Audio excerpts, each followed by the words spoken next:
everyone, my name is Asmin Viasana, and as most of you know, there's a pandemic going around worldwide and it's not slowing down. It has already infected over 1 million people and counting and taken over 100,000 people's lives.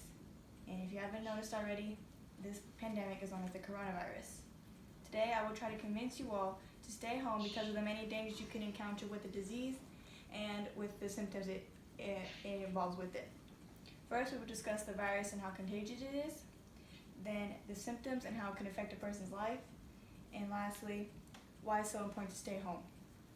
The sources I will be using today are Worldometer, American Medical Association.org, Centers for Disease Control and Prevention.org, and LiveScience.com. Scientists only know that the virus is respiratory transmission, which includes coughing and sneezing.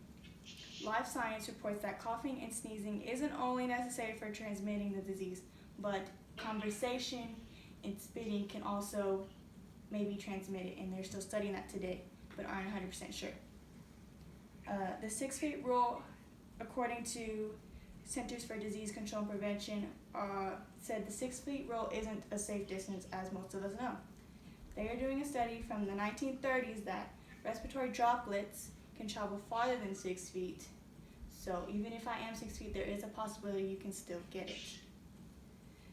The Centers for Disease Control and Prevention Center believe at least 25% of the carriers are asymptomatic, which means they show no symptoms.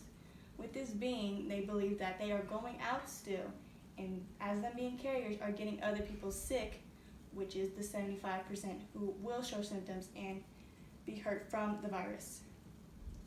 The virus is very, very easy to get, but the symptom does cause confusion to whether you have the coronavirus or another illness. These symptoms are very common to other illnesses like the flu. The symptoms include coughing, tiredness, fever-like symptoms, and difficulty breathing with tightness in the chest. With the symptoms being common, it causes fear and confusion whether someone is sick and just fear of who it is safe to be around.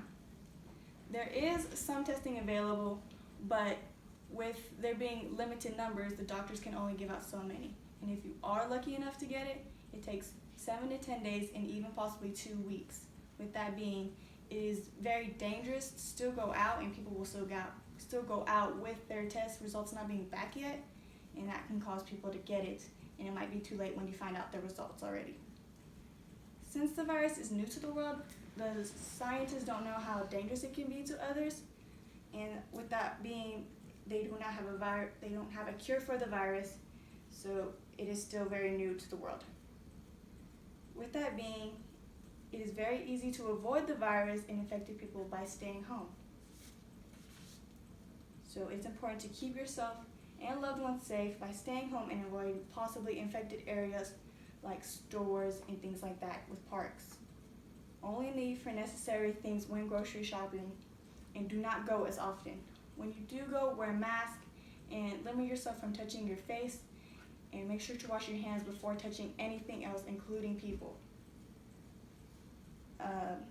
Elderly and people with history of medical conditions with their heart and breathing are more at risk than every other else.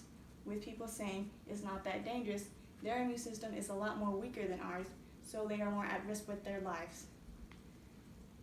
With that being, it's a harder time for them to fight it off, so please, it is very important to be smart and not selfish when going out and trying to have a good time for a day when they are fighting for their life because you wanted to have fun.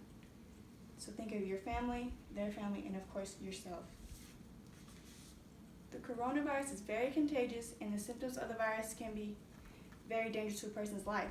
That's why it's important to stay home and avoid as much contact with other people as much as possible. Please, I'm not telling you to panic. Just be more aware and cautious of what you're doing outside of your home. Please stay home as much as you can and keep your distance so you do not hurt anyone else or your family and loved ones. Try to make the best out of the situation by spreading the positivity and spending time with your family, but please don't be the reason why we help spread the negativity. Thank you.